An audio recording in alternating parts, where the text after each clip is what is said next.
এক যুগ পর বান্ধবীর সাথে মিট হলো। তো আমরা স্কুল জীবনে এতটা ক্লোজ ছিলাম, এতটা আর কি আমাদের সম্পর্ক ভালো ছিল। দেখা যায় বিয়ে হয়ে যাওয়ার পর যে যার সংসার, যে যার জীবন নিয়ে সেটেল হয়ে যায়। এটা আসলে আমার সাথে না, আমি মনে করি অনেকের সাথেই হয়। হ্যালো এভরিওয়ান, আসসালামু আলাইকুম। চলে আসলাম ছোট একটা ব্লগ নিয়ে। দূরে এবং কাছের যারা দেখবেন আজকের ব্লগটি দেখার শুরুতে একটা করে লাইক দিয়ে দেবেন, সাপোর্ট করে সাথে থাকবেন নতুন নতুন ভিডিও পেতে। তো বান্ধবী তো আসলো, তো বান্ধবী সেই সাথে এতগুলো ভালোবাসা আমার জন্য নিয়ে আসলো। তো আমি সত্যি অনেক আর কি খুশি যে এতগুলো ভালোবাসা পেয়ে। আমি প্রচণ্ড গাছ পছন্দ করি, কিন্তু আমার গাছগুলো কেন জানি মরে যায়, ঠিক মতো হয় না। তো ও এসে দেখে আমায় বলল যে এভাবে এভাবে করবি, তাহলে দেখবি যে আর গাছগুলো মরে যাবে না। যাই হোক, অনেক ধন্যবাদ ও এতগুলো ভালোবাসা দেওয়ার জন্য। তো এক যুগ পর দেখা হয়েছে, এত অল্প সময়ের জন্য আসছে, সেরকম একটা গল্প করতে পারিনি। আর এখানেই যে আমার বাবাটার একটু ঢং দেখে নিন, ওর বাবা ওলনা দিয়ে ওকে এরকম করে দিছে, আর ও এভাবে করে মনে হচ্ছে র্যাম্পে হাঁটতেছিল।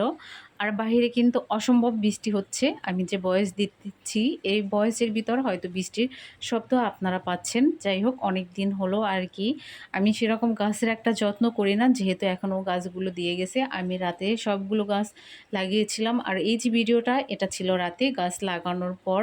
গাছগুলোতে সবগুলোতে সুন্দর করে একটু পানি দিয়ে দিচ্ছি। গাছের ও বারবার বলে গেছে গাছের গোড়া যেন শুকনা না থাকে, চেষ্টা করবি সবসময় একটু পানি দেওয়ার, তাহলে আর গাছ দেখবি যে মরে যাবে না। যাই হোক, এটা ছিল সকালের ভিডিও, যে গাছগুলো কতটা আর কি সতেজ আর কি হইছে পানি দেওয়ার পর। এই যে আমি সবগুলো গাছ আবার একটু আপনাদের দেখাচ্ছি। এই যে গাছটা মাশাল্লাহ, সবাই কিন্তু মাশাল্লাহ বলবেন, যে গাছগুলো জানি সুন্দরভাবে হয়ে যায়। তো এই যে আমি কয়েন প্লান্টটাও আর কি মাটিতে পুঁতেছি, আর কিছু আছে ওগুলো আর কি রেখে দিছি, ওগুলো আলাদা আলাদা টব করে আর কি ইনডোর প্লান্ট আর ঘরের ভিতরে লাগাবো। আর এগুলোও ঘরের ভিতরে রাখবো, আপাতত আর কি বাহিরে রেখেছি, একটু আলো বাতাস পেয়ে একটু সুন্দরভাবে হোক, গাছগুলো একটু সুন্দর ধরুক, তারপর আর কি ঘরের ভিতর নিয়ে আসবো। আপাতত আর কি কিছু দিনের জন্য বাহিরে রেখে দিচ্ছি। তো এই ছিল আজকের ছোট একটা ব্লগ। আপনাদের কাছে কেমন লেগেছে জানাতে কিন্তু ভুলবেন না। আর এই এই যে কয়েন প্লান্ট আমি কিভাবে লাগিয়েছি, এটাও আপনাদের সাথে শেয়ার করব। আজকের মতো বিদায় নিয়ে নিচ্ছি, আল্লাহ হাফেজ।